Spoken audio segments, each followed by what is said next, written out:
नमस्कार दोस्तों। आज हम एक ऐसे दार्शनिक विचार की यात्रा शुरू करने जा रहे हैं जिसने आधुनिक दर्शन को एक नई दिशा दी। ये विचार मनुष्य के जीवन के सबसे गहरे प्रश्न से जुड़ा है। वो प्रश्न जो हर व्यक्ति के मन में कभी न कभी उठता है कि जीवन का अर्थ क्या है, और यदि जीवन का कोई अंतिम अर्थ नहीं है तो फिर मनुष्य को जीना क्यों चाहिए। इस गहरे प्रश्न की खोज हमें उस पुस्तक तक ले जाती है जिसका नाम है the myth of Sisyphus and other essays, और इसके लेखक हैं महान फ्रांसीसी दार्शनिक और लेखक एल्बर्ट कामू। अल्बेर कामू ने इस पुस्तक में मनुष्य के अस्तित्व और जीवन के अर्थ के बारे में एक अनोखा दृष्टिकोण प्रस्तुत किया जिसे वे एब्सर्ड का दर्शन कहते हैं। एब्सर्ड का अर्थ है वो स्थिति जहां मनुष्य जीवन में अर्थ की खोज करता है लेकिन ब्रह्मांड उसे कोई स्पष्ट उत्तर नहीं देता। कामू कहते हैं कि मनुष्य का मन हमेशा व्यवस्था, अर्थ और उद्देश्य की तलाश करता है, लेकिन जब वो इस विशाल और मौन ब्रह्मांड को देखता है तो उसे कोई अंतिम उत्तर नहीं मिलता, और यही स्थिति एब्सर्ड को जन्म देती है। ये विचार सुनने में निराशाजनक लग सकता है, लेकिन कामू का दर्शन निराशा का दर्शन नहीं है, बल्कि ये साहस का दर्शन है, क्योंकि वे कहते हैं कि जब मनुष्य इस एब्सर्ड सच्चाई को स्वीकार कर लेता है तब वो वास्तव में स्वतंत्र हो जाता है। इस पुस्तक का मुख्य प्रतीक है सिसिफस की कथा, जो प्राचीन यूनानी मिथक से आती है। सिसिफस को देवताओं ने एक दंड दिया था। उसे एक विशाल पत्थर को पहाड़ की चोटी तक धकेलना होता था, लेकिन जैसे ही वो पत्थर ऊपर पहुंचता वो फिर से नीचे लुढ़क जाता और सिसिफस को फिर से वही काम शुरू करना पड़ता। दोस्तों, आगे बढ़ने से पहले वीडियो को लाइक करना ना भूलें और सब्सक्राइब करें ताकि नई ऑडियो बुक समरीज आप तक पहुंचती रहें। ये कार्य अंतहीन था और देखने में पूरी तरह निरर्थक लगता था, लेकिन कामू इस मिथक को एक गहरे दार्शनिक प्रतीक के रूप में देखते हैं। उनके अनुसार सिसिफस का संघर्ष मनुष्य के जीवन का प्रतीक है, क्योंकि मनुष्य भी अपने जीवन में लगातार प्रयास करता है। वो काम करता है, सपने देखता है और जीवन को बेहतर बनाने की कोशिश करता है, लेकिन अंततः उसे मृत्यु का सामना करना पड़ता है। इस दृष्टि से जीवन भी किसी हद तक सिसिफस के उस अंतहीन कार्य की तरह दिखाई देता है, जहां प्रयास लगातार चलता रहता है। लेकिन कामू का सबसे महत्वपूर्ण विचार यह है कि इस निरर्थकता के बावजूद मनुष्य को निराश होने की आवश्यकता नहीं है, क्योंकि इसी स्थिति में मनुष्य अपनी स्वतंत्रता और अपनी चेतना को पहचान सकता है।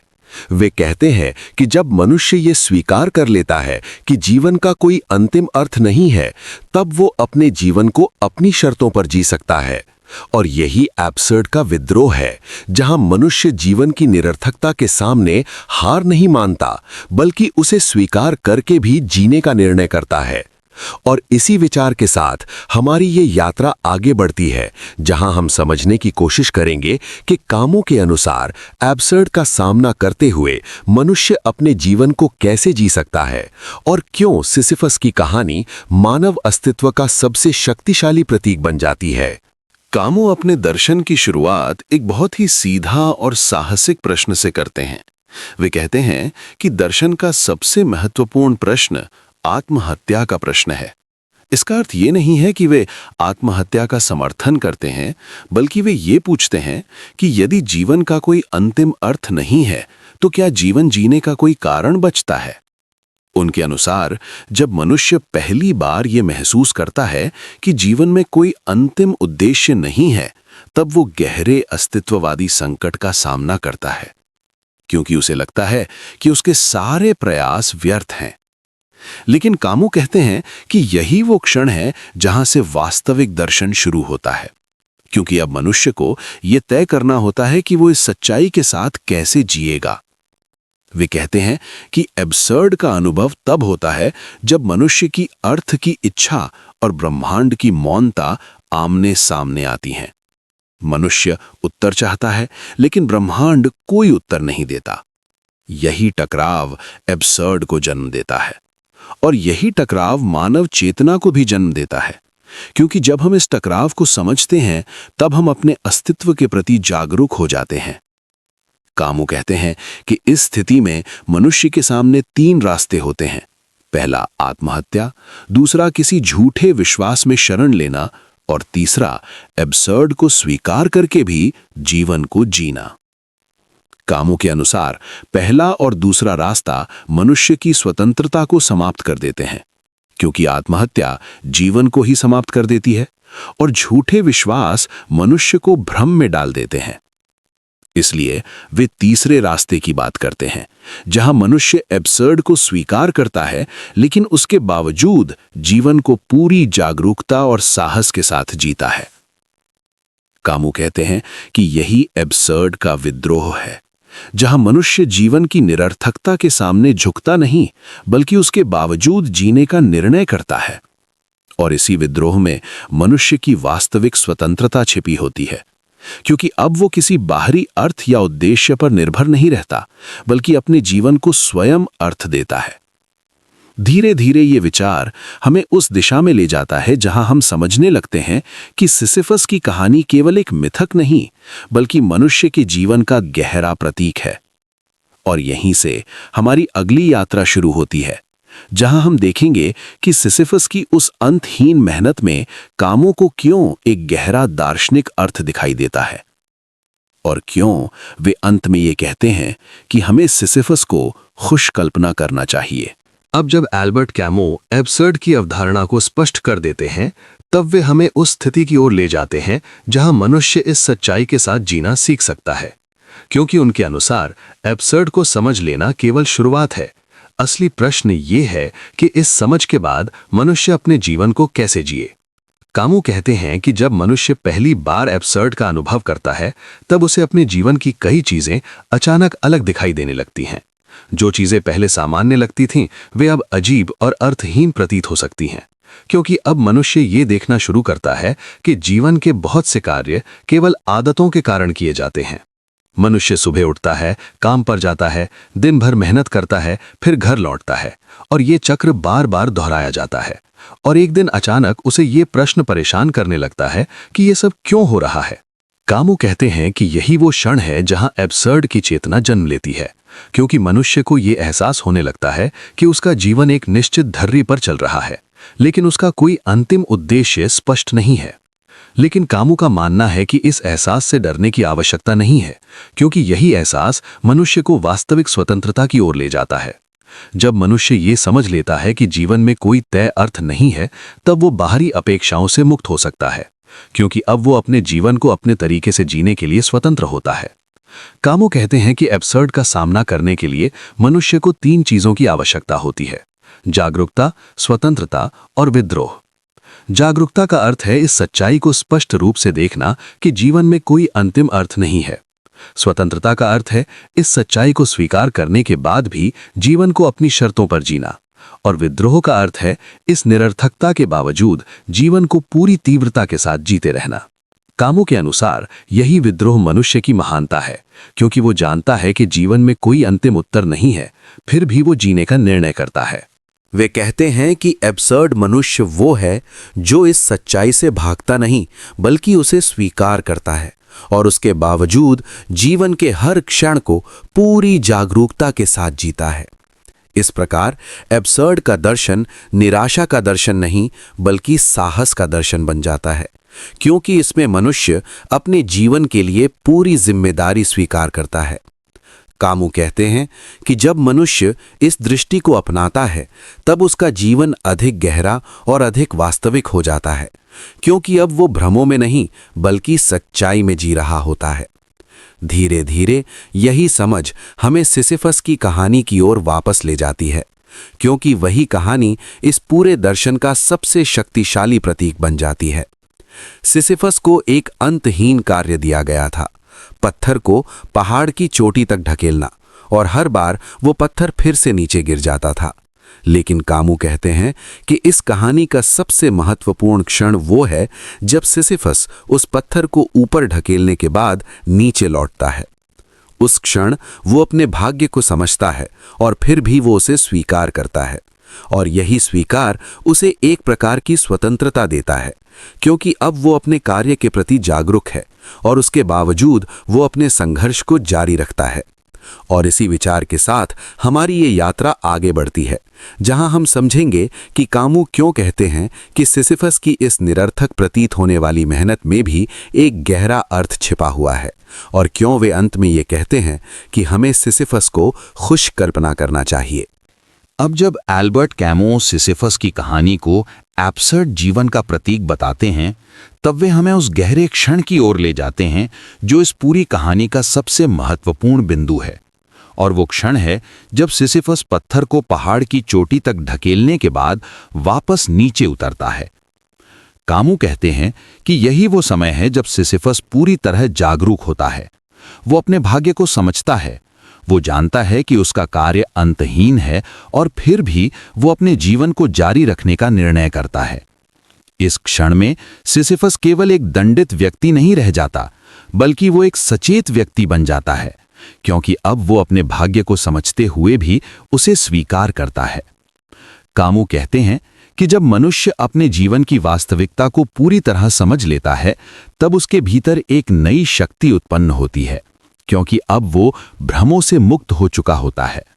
अब वो किसी झूठी आशा या किसी काल्पनिक उद्देश्य पर निर्भर नहीं रहता, बल्कि वो अपने जीवन को उसी रूप में स्वीकार करता है जैसा वो है। और इसी स्वीकार में एक अद्भुत स्वतंत्रता छिपी होती है, क्योंकि अब मनुष्य अपने जीवन के हर क्षण को पूरी जागरूकता के साथ जी सकता है। कामू कहते हैं कि सिसिफस की शक्ति इसी में है कि वो अपने संघर्ष को समझता है, लेकिन उससे भागता नहीं है। वो जानता है कि उसका कार्य कभी समाप्त नहीं होगा, लेकिन फिर भी वो पत्थर को ढकेलना जारी रखता है। और यही उसका विद्रोह है, क्योंकि वो अपने भाग्य के सामने हार नहीं मानता, बल्कि उसे स्वीकार करके भी जीने का निर्णय करता है। कामों के अनुसार यही एब्सर्ड नायक का गुण है, क्योंकि वो जानता है कि जीवन में कोई अंतिम अर्थ नहीं है, लेकिन फिर भी वो अपने जीवन को पूरी तीव्रता और जागरूकता के साथ जीता है। इस दृष्टि से सिसिफस की कहानी एक निराशाजनक कहानी नहीं, बल्कि साहस और स्वतंत्रता की कहानी बन जाती है। कामू कहते हैं कि जब हम सिसिफस को पत्थर को धकेलते हुए देखते हैं, तो हमें केवल उसका संघर्ष दिखाई देता है, लेकिन जब हम उसके मन की स्थिति को समझते हैं, तब हमें उसकी स्वतंत्रता दिखाई देती है, क्योंकि अब वो अपने भाग्य का कैदी नहीं है, बल्कि वो अपने संघर्ष का स्वामी बन चुका है। और इसी कारण कामू अंत में ये कहते हैं कि हमें सिसिफस को खुश कल्पना करना चाहिए, क्योंकि वो अपने जीवन की वास्तविकता को समझते हुए भी उसे स्वीकार कर चुका है। ये विचार हमें ये सिखाता है कि जीवन का अर्थ बाहर से नहीं आता, बल्कि वो हमारे अनुभव और हमारी चेतना से जन्म लेता है। जब हम अपने जीवन के संघर्षों को स्वीकार करते हैं, तब हम उनके कैदी नहीं रहते, बल्कि हम उनके स्वामी बन जाते हैं। और यही एब्सर्ड दर्शन का सबसे गहरा संदेश है कि जीवन की निरर्थकता के बावजूद मनुष्य अपने जीवन को पूरी जागरूकता और साहस के साथ जी सकता है। और इसी समझ के साथ हमारी ये यात्रा आगे बढ़ती है, जहां कामू एब्सर्ड जीवन के 3 प्रमुख रूपों की चर्चा करते हैं और बताते हैं कि मनुष्य इस एब्सर्ड दुनिया में किस प्रकार स्वतंत्रता और विद्रोह के साथ जी सकता है, क्योंकि यही उनके दर्शन का अगला महत्वपूर्ण चरण है। अब जब एल्बर्ट कैमू एब्सर्ड के अनुभव और सिसिफस के प्रतीक को स्पष्ट कर देते हैं, तब वे ये समझाने की कोशिश करते हैं कि मनुष्य इस एब्सर्ड दुनिया में किस प्रकार जीवन जी सकता है, क्योंकि एब्सर्ड को समझ लेना केवल एक बौद्धिक अनुभव नहीं है, बल्कि ये जीवन जीने का एक नया तरीका भी बन सकता है। कामू कहते हैं कि जब मनुष्य एब्सर्ड को स्वीकार कर लेता है, तब उसके जीवन में 3 महत्वपूर्ण गुण पैदा होते हैं: जागरूकता, स्वतंत्रता और विद्रोह। जागरूकता का अर्थ है कि मनुष्य अब भ्रम में नहीं जी रहा, वो जीवन की वास्तविकता को स्पष्ट रूप से देख रहा है। वो जानता है कि जीवन में कोई अंतिम उद्देश्य नहीं है और ब्रह्मांड उसे कोई निश्चित उत्तर नहीं देने वाला। लेकिन इस जागरूकता के साथ ही एक नई स्वतंत्रता भी जन्म लेती है, क्योंकि अब मनुष्य किसी झूठे अर्थ या किसी पूर्व निर्धारित उद्देश्य से बंधा हुआ नहीं रहता। अब वो अपने जीवन को अपनी शर्तों पर जी सकता है, क्योंकि अब वो जानता है कि जीवन का अर्थ बाहर से नहीं, बल्कि उसके अपने अनुभव से पैदा होता है। कामू कहते हैं कि इसी स्थिति में मनुष्य के भीतर विद्रोह की भावना उत्पन्न होती है। ये विद्रोह किसी बाहरी सत्ता के खिलाफ नहीं, बल्कि उस निरर्थकता के खिलाफ है जो जीवन में दिखाई देती है। ये विद्रोह ये कहता है कि भले ही जीवन में कोई अंतिम अर्थ ना हो, लेकिन मनुष्य फिर भी जीने का निर्णय करेगा। यही निर्णय एब्सर्ड मनुष्य की सबसे बड़ी शक्ति है, क्योंकि वो जीवन की कठिनाइयों के सामने हार नहीं मानता, बल्कि उन्हें स्वीकार करके भी आगे बढ़ता है। कामू के अनुसार एब्सर्ड जीवन का एक महत्वपूर्ण पहलू ये भी है कि मनुष्य अपने जीवन को पूरी तीव्रता के साथ जीना शुरू करता है, क्योंकि जब उसे ये पता चल जाता है कि जीवन सीमित है और उसमें कोई अंतिम उद्देश्य नहीं है, तब वो हर क्षण को अधिक गहराई से अनुभव करने लगता है। अब वो भविष्य की किसी काल्पनिक आशा में नहीं जीता, बल्कि वर्तमान क्षण को पूरी तरह जीने की कोशिश करता है। कामू कहते हैं कि यही एब्सर्ड स्वतंत्रता है, जहां मनुष्य अपने जीवन के हर अनुभव को पूरी चेतना के साथ स्वीकार करता है। वे ये भी कहते हैं कि इस स्थिति में मनुष्य का जीवन अधिक प्रामाणिक हो जाता है, क्योंकि अब वो किसी बाहरी नियम या सामाजिक अपेक्षा के अनुसार नहीं, बल्कि अपने अनुभव के अनुसार जी रहा होता है। इस प्रकार एब्सर्ड दर्शन हमें ये सिखाता है कि जीवन का अर्थ खोजने के बजाय हमें जीवन को अनुभव करना चाहिए, क्योंकि अनुभव ही वो स्थान है जहां जीवन की वास्तविकता प्रकट होती है। धीरे धीरे ये समझ हमें उस दिशा में ले जाती है जहां कामू एब्सर्ड जीवन के कुछ उदाहरण प्रस्तुत करते हैं और बताते हैं कि ऐसे लोग जो इस दर्शन को समझते हैं वे अपने जीवन को किस प्रकार जीते हैं। और यहीं से हमारी अगली यात्रा शुरू होती है, जहां हम देखेंगे कि कामू किन व्यक्तियों को एब्सर्ड नायक मानते हैं और क्यों उनके जीवन में विद्रोह और स्वतंत्रता का एक अनोखा संतुलन दिखाई देता है। अब जब एल्बर्ट कामू एब्सर्ड जीवन की प्रकृति को स्पष्ट कर चुके हैं, तब वे ये समझाने की कोशिश करते हैं कि इस एब्सर्ड दुनिया में जीने वाले मनुष्य का जीवन कैसा हो सकता है, क्योंकि एब्सर्ड को स्वीकार करने का अर्थ केवल विचारों को समझ लेना नहीं, बल्कि एक विशेष प्रकार का जीवन जीना भी है। कामो कहते हैं कि एब्सर्ड मनुष्य वो है जो जीवन की निरर्थकता को समझता है, लेकिन उसके बावजूद जीवन को पूरी तीव्रता के साथ जीता है। वो किसी अंतिम उद्देश्य की प्रतीक्षा नहीं करता, बल्कि हर अनुभव को अपने जीवन का हिस्सा मानकर उसे पूरी तरह जीता है। इस विचार को स्पष्ट करने के लिए कामो कुछ ऐसे व्यक्तियों का उदाहरण देते हैं जिन्हें वे एब्सर्ड नायक मानते हैं। इनमें से एक है डॉन जुआन का चरित्र। डॉन जुआन एक ऐसा व्यक्ति है जो प्रेम के अनुभव को बार बार जीता है। वो किसी एक संबंध में स्थायी अर्थ खोजने की कोशिश नहीं करता, बल्कि हर नए अनुभव को पूरी जागरूकता के साथ जीता है। कामो के अनुसार डॉन जुआन का जीवन एब्सर्ड जीवन का प्रतीक है, क्योंकि वो जानता है कि जीवन में कोई स्थायी अर्थ नहीं है, लेकिन वो इसके बावजूद हर अनुभव को पूरी तीव्रता से जीता है। एक दूसरा उदाहरण अभिनेता का है। अभिनेता मंच पर कई अलग अलग जीवन जीता है। वो हर भूमिका में एक नया व्यक्तित्व धारण करता है और हर अनुभव को पूरी ऊर्जा के साथ जीता है। कामू कहते हैं कि अभिनेता का जीवन भी एब्सर्ड जीवन का प्रतीक है, क्योंकि वो जानता है कि उसका हर पात्र अस्थायी है, लेकिन फिर भी वो उसे पूरी सच्चाई के साथ निभाता है। तीसरा उदाहरण विजेता या विजेता नायक का है, जो जीवन को एक संघर्ष की तरह देखता है और लगातार अपने अनुभवों के माध्यम से अपने जीवन को गढ़ता है। इन सभी उदाहरणों में एक बात समान है, और वो है जीवन को पूरी तीव्रता के साथ जीना। कामू कहते हैं कि एब्सर्ड मनुष्य का उद्देश्य जीवन में कोई अंतिम अर्थ खोजना नहीं, बल्कि जीवन के अनुभव को पूरी तरह जीना है। जब मनुष्य इस दृष्टि को अपनाता है, तब उसका जीवन अधिक जीवंत हो जाता है, क्योंकि अब वो किसी भविष्य की आशा में नहीं, बल्कि वर्तमान क्षण में जी रहा होता है। कामू के अनुसार यही एब्सर्ड स्वतंत्रता का सबसे सुंदर रूप है, क्योंकि अब मनुष्य किसी झूठे उद्देश्य से बंधा नहीं रहता, बल्कि अपने जीवन के हर अनुभव को स्वयं अर्थ देता है।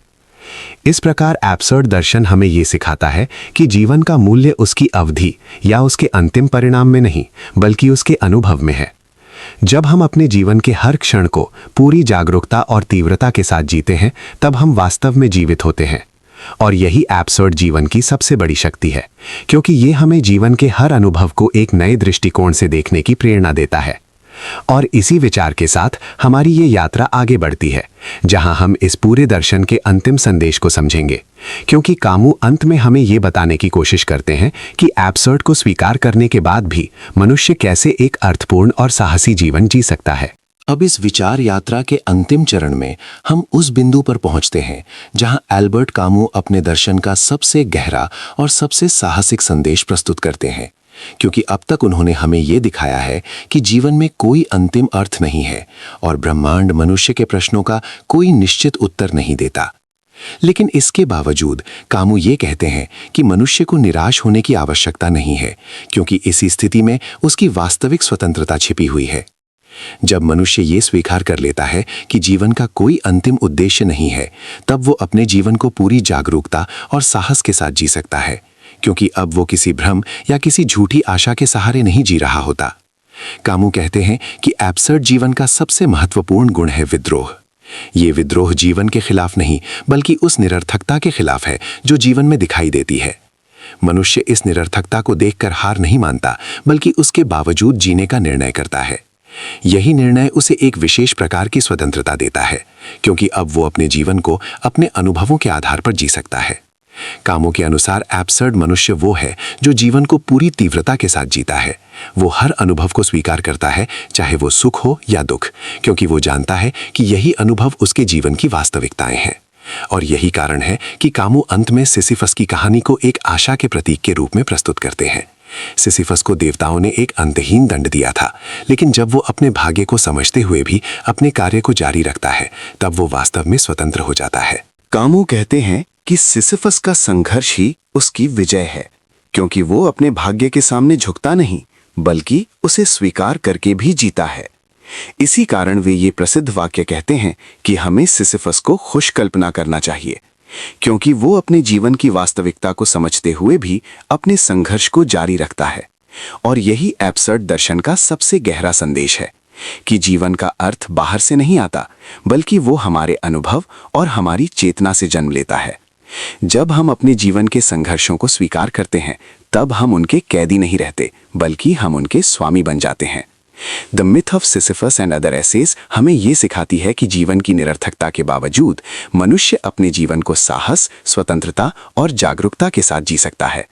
और शायद यही मनुष्य की सबसे बड़ी शक्ति है कि वो इस विशाल और मौन ब्रह्मांड के सामने भी अपने जीवन को अर्थ देने की क्षमता रखता है। अगर आपको ये गहरी और विचारोत्तेजक दर्शन यात्रा पसंद आई हो और आपने इस वीडियो के माध्यम से इस महान पुस्तक को एक नए दृष्टिकोण से समझा हो, तो इस वीडियो को लाइक करें, सब्सक्राइब करें और हमारे YouTube channel my Galaxy tour से जुड़ें, ताकि हम आपके लिए ऐसी ही गहरी किताबों और महान विचारों की यात्राएं लेकर आते रहें। इस वीडियो को अपने मित्रों और परिवार के साथ शेयर करें, ताकि ये ज्ञान और प्रेरणा अधिक से अधिक लोगों तक पहुंच सके।